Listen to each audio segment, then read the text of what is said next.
Assalamualaikum warahmatullahi wabarakatuh. Innal hamdalillah nahmaduhu wa nasta'inuhu wa nastaghfiruh wa natawakkalu bihi wa na'udzu billahi min syururi anfusina wa min sayyiati a'malina may yahdihillahu fala mudhillalah wa may yudlil fala hadiyalah. Jamaah subuh yang dimuliakan Allah Ta'ala, marilah kita bersyukur kehadirat Allah Ta'ala. Pagi ini kita masih diberikan nikmat hidup dan kehidupan oleh Allah Ta'ala. Kita awali pagi ini dengan bersama menegakkan salat subuh dengan berjamaah.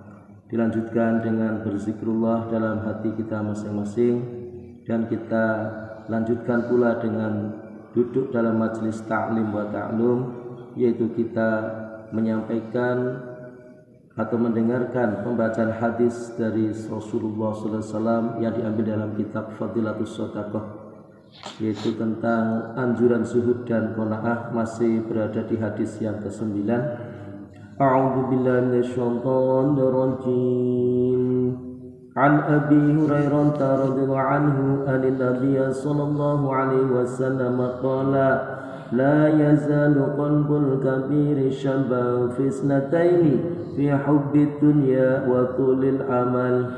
Rawahu muttafaqun alaih kadza fi Mishkat.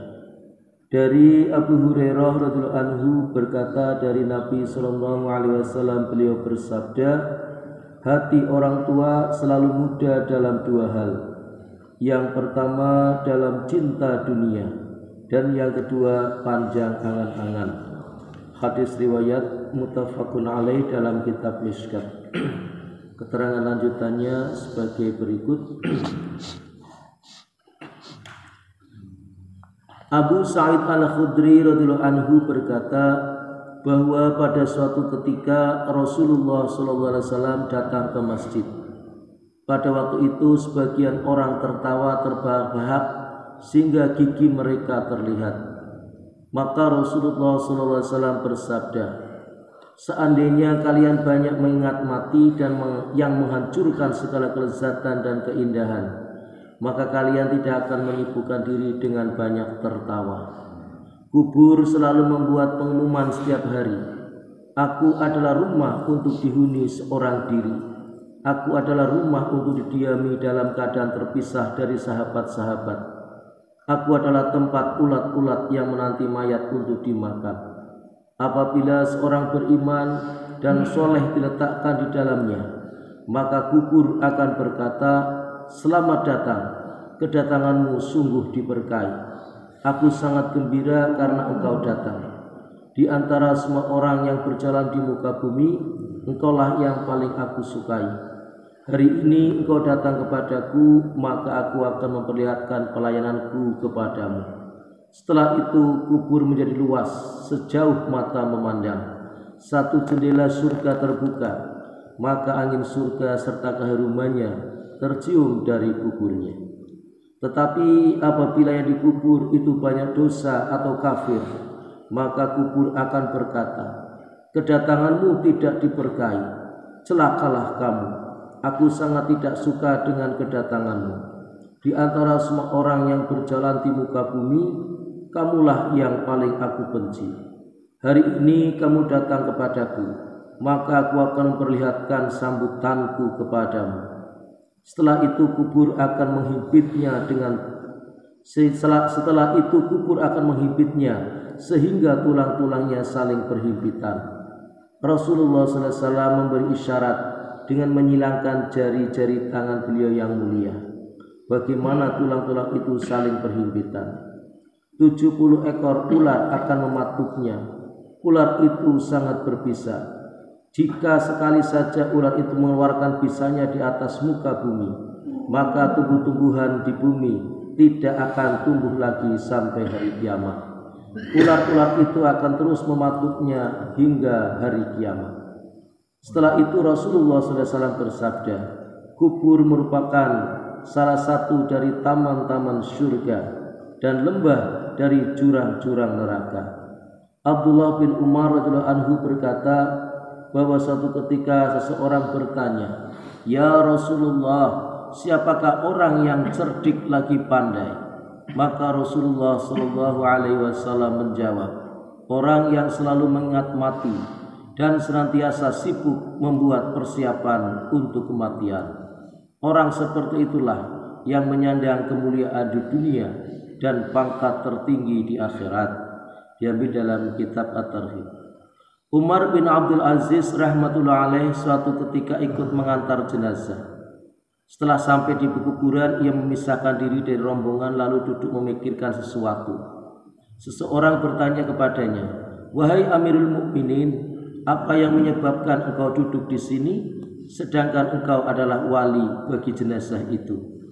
Ia menjawab, "Ya, kubur ini berkata kepadaku, wahai Umar, tidakkah engkau bertanya kepadaku apa yang akan aku lakukan terhadap orang-orang yang datang kepadaku setelah mati?"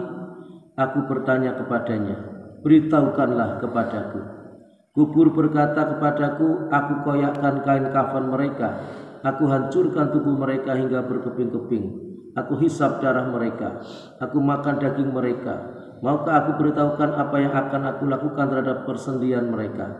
Aku memisahkan tangan mereka dari bahu, tangan mereka dari lengan, punggung mereka dari tubuh, paha dari pinggang, lutut dari paha, betis dari lutut, dan telapak kaki dari betis." Setelah itu Umar bin Abdul Aziz rahmatullahi menangis lalu berkata, "Kehidupan dunia begitu singkat, tipu dayanya terlalu kuat. Yang hebat di dunia hina di akhirat, yang kaya di dunia fakir di akhirat. Pemuda di dunia cepat jadi tua, yang hidup di dunia sebentar lagi akan mati. Jangan biarkan dunia menipu dan menarik perhatianmu, padahal kamu selalu melihat betapa cepat dunia berpaling dari orang yang mencintainya. Hanya orang bodoh yang mudah terperangkap dan terperdaya oleh dunia. Di manakah pecinta-pecintanya yang telah membangun kota-kota besar, mengalirkan sungai-sungai yang panjang, memiliki kebun-kebun besar? Mereka hidup di dunia dalam waktu yang sangat singkat, kemudian mereka dari dunia dengan meninggalkan segala sesuatu yang mereka miliki. Ketika hidup di dunia, mereka menikmati kesehatan yang sempurna serta kekuatan jasmani yang telah memperdayakan mereka, sehingga mereka hidup dengan mengikuti hawa nafsu serta melakukan dosa. Demi Allah, mereka dicemburui di dunia karena mereka memiliki harta yang banyak. Mereka mengalami bermacam rintangan untuk mencari harta, namun akhirnya mereka berhasil mengumpulkannya. Tetapi orang lain merasa hasad dan dengki kepada mereka, tapi mereka tidak menghiraukan dan tanpa ragu-ragu terus mengumpulkan harta sambil menahan berbagai kesusahan dan kepayahan dengan sukarela. Tapi lihatlah saat ini, bagaimanakah tanah memperlakukan mereka dan persendian tubuh mereka dimakan oleh ular. Padahal ketika hidup di dunia mereka beristirahat di atas sofa yang halus dan empuk, dikelilingi para pembantu dan teman-teman, saudara, kerabat, dan tetangga-tetangganya, serta mengikuti kehendak mereka. Masih cukup panjang penjelasannya, semoga dapat kita lanjutkan pada pagi berikutnya. Mudah-mudahan Allah Ta'ala memberikan kepahaman kepada kita maksud dari hadis yang kita dengarkan, bahwa kita berupaya agar apa yang Allah berikan dalam kehidupan dunia dengan berbagai kenikmatannya kita syukuri, kemudian kita jangan sampai terlena, jangan sampai terjebak atau tertipu oleh kesenangan-kesenangan dunia. Maka kita sering katakan dunia adalah sebuah keperluan, maka keperluan itu jangan sampai mengalahkan tujuan yang akan kita capai. Atau dengan kita mengharapkan dan melengkapi segala keperluan, kita terlena sampai lupa tujuan kita yang sesungguhnya. Maka mari kita raih keperluan itu dengan baik, kita letakkan di tangan kita. Kita kuasai dunia, bukan dunia yang menguasai diri kita. Maka mari kita jadikan dunia sebagai mazru'atul akhirah. Dengan demikian kita berharap agar kita bisa mengendalikan dunia dengan sebaik-baiknya atas rahmat dan bimbingan petunjuk Allah Subhanahu wa Ta'ala. Rasulullah SAW telah mengingatkan dalam peristiwa Mi'raj beliau ketika bertemu dengan seorang tua yang menggunakan perhiasan yang begitu rupa. dengan tampilan make up yang begitu luar biasa, ketika memanggil-manggil nama Rasulullah, maka malaikat Jibril berkata, jangan menengok wahai Nabiullah. Ketika engkau menengok, maka sungguhnya umatmu akan terjebak kepada kesenangan-kesenangan dunia. Ketika itu Rasulullah SAW tidak menengok. Dalam perjalanan mi'raj beliau bertemu dengan sosok dunia yang dilambangkan dengan seorang wanita tua dengan dandanan yang begitu rupa dan perhiasan yang beraneka. Maka sungguhnya inilah lambang bahwa dunia sudah tua, dunia sudah mencapai usia yang betul-betul sudah akan berakhir dengan izin Allah Subhanahu wa taala pada batasnya. Maka mari kita persiapkan diri kita untuk meraih yang terbaik. Insya Allah kita berharap agar Allah senantiasa menjaga diri kita dan kita berupaya untuk bisa memaksimalkan nilai keimanan dan ketakwaan kita sebaik-baiknya. Menjaga wala tamutunna illa wa antum muslimun. Janganlah kita mati kecuali dalam keadaan berpasrah diri sebagai seorang yang beriman kepada Allah Ta'ala, sebagai seorang muslim. Demikian, dan mari kita tutup bersama dengan doa kafaratul majlis. Subhanallah wa bihamdihi, subhanakallahumma bihamdika, asyhadu an la ilaha illa anta, astaghfiruka wa atubu ilaik. Assalamualaikum warahmatullahi wabarakatuh.